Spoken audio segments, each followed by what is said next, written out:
Brief answers to the big questions. Stephen Hawking. Guys, this book is something that will challenge your mind a lot. Right? Stephen Hawking in this book, as the title suggests, answers some big questions, giving his thoughts on some of the questions such as described here. Is there a God? How did it all begin? Is time travel possible? What is inside a black hole? Is there other intelligent life in the universe? Will artificial intelligence outsmart us? How do we shape the future? Should we colonize space? Can we predict the future? Will we survive on Earth? And while I don't agree with a lot of Hawking's conclusions that he reaches in this book, I think that it is incredibly ignorant to not learn about Stephen Hawking and to at least consider his work, because he's one of the great theoretical physicists of our time. He's up there with the likes of Albert Einstein, for example, who I also made a video on fairly recently. So, guys, to jump into it, let's talk about the first question that he addresses here, which is, and before I go into all this, just want you to know, I got this book recommendation from Ty Lopez. Ty, appreciate you. All the books that you've reviewed. I remember you making a video about this one, and I took your advice on it, read it, and I'm happy I did. So, all right, now let's get into it. Is there a God? Stephen Hawking jumps to the conclusion that there is no God. And I want to present to you the argument that he makes in the book, because I think that I understand where he's coming from. Toward the end of the chapter, at the very end actually, he says, "Do I have faith? We are each free to believe what we want, and it's my view that the simplest explanation is that there is no God. No one created the universe and no one directs our fate. This leads me to a profound realization: there's probably no heaven and afterlife either."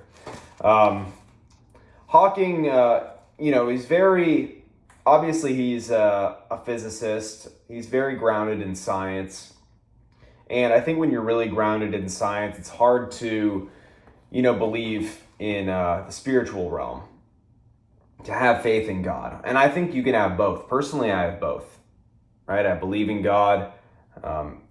And I actually remember Einstein saying that he believed in God. So not all scientists, have a disregard for religion and God. But I also appreciated that Hawking was talking about in this book about, his understanding of why people believe in God, right? I think a lot of atheists are very ignorant, right? They just never even consider the possibility that there could be a God. They don't understand it. They think that religious people are stupid and wackos. But Hawking doesn't think that. And he actually thinks that, God has been very important in many ways in society. So he doesn't totally disregard the importance of God. He just simply doesn't believe in it. And I've definitely bounced back and forth with this in my life too, guys. Your connection with God will evolve as you go throughout your life. But just to give you guys kind of how I found a connection with God. And I think, a lot of us, when we're not struggling too much and when everything is, going well in our life, it is easy to forget to acknowledge God's impact in our life and how he's played a role. And when we're not in pain, it's easy to not believe in God. But trust me, when you are in a position like I was, where my appendix ruptured and I was certain that I was dead. Certain. So I, not exactly. More like I had a strong feeling that I wasn't going to make it. And I'm sitting in the back of the ambulance. And guys, I hadn't gone to church in a long time. I stopped really, believing in God. I think I still had some kind of belief in God, but it wasn't strong. Then I'm in the back of the ambulance, and all of a sudden I'm begging God. I'm begging God, please. I haven't talked to God in a long time. God, please, please bring me out of this.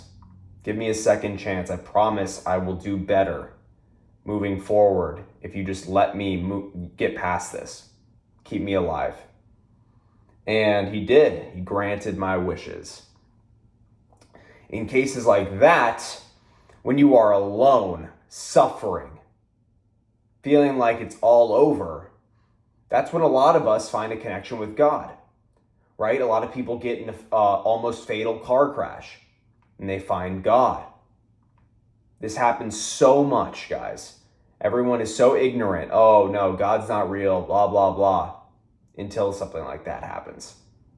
I've known it to be so true in my life, and I know there's countless other examples of this happening with people who strengthen their relationship with God after going through an experience like that. So I respect Hawking's view. I respect his view. I respect his respect for religious people. So let's move on to another question that Hawking asks in this book.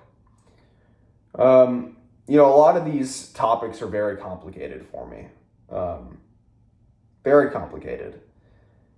I think the other one that I can address is, the other one is, will artificial intelligence outsmart us? And I think Hawking's view on this was very interesting. I think it's something that we have to consider with the advent of AI, how artificial intelligence is really going to affect us moving forward. I remember hearing a video from Ilya Sutskever, who is the chief scientist, chief engineer at OpenAI, and I remember him saying that AI, it might, it should be in alignment with our goals. But he said, I think in the future, AI is going to treat us the way that we treat animals. And I heard him say that. I'm like, what? And then he goes on to say, yeah, when we want to build highways and, destroy nature, destroy an animal's habitat, we don't ask them for permission. We just do it. And he said, I think that's the kind of relationship that we're going to have with AI in the future. An AGI, artificial general intelligence. Beings that are, and ones that are truly autonomous. They're not going to ask us for permission. And any life force, any species, any, life that is sentient, they will do what is in their best interest, right? And it may also be in our best interest, but primarily it's what will be in their best interest. So an actual AGI will do what's in its best interest. And, Hawking in this book, really, he thinks that AI has a lot of potential. Like here he says, the eradication of disease and poverty is possible. So he thinks that because of the great potential of AI, it's important to reap its benefits while avoiding its potential pitfalls. And he thinks that success in creating AI would be the biggest event in human history, right? But AI in many ways can also be very dangerous. Hawking also explains in the book, and Ilya Sutskever has also explained this, and a lot of people as well, how truly autonomous weapons of mass, destruction, and weapons that are, much more able to do damage will be created with AI. And these weapons will be sold on the black market to criminal organizations. And this could really create an arms race in the world. He also thinks that, AI might automate our jobs, simple stuff like that in the near term. But in the long term, it's important to, kind of keep an eye on it, really make sure that there's regulations in place so that this thing doesn't get out of hand.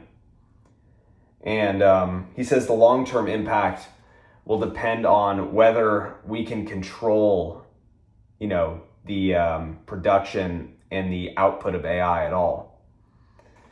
So in the short, it'll be a good thing to Hawking. He thinks that there's going to be a lot of great things in terms of efficiency, in terms of disease, poverty, all this kind of stuff, new medical breakthroughs. But he also thinks that there could be potential downside. And, I've heard Elon say this as well. We got to be careful.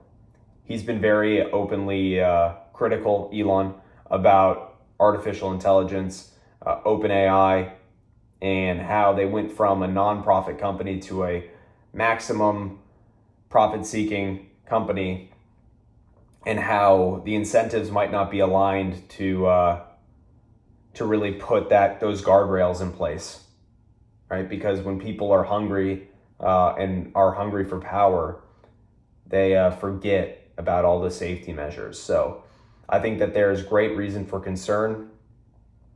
I also agree that AI is going to change the world in a lot of good ways. So yeah, that's Hawking's general view on it. I think that it's an important view.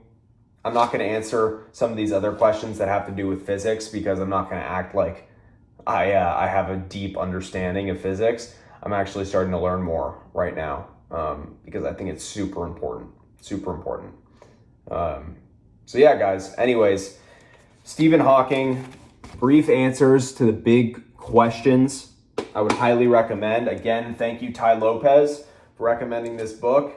Yeah, guys, I hope you enjoy it. Go get it today. It's a quick read. And let me know what you think. Appreciate you guys. Blaze of Cyan signing off. Talk to you soon. Bye.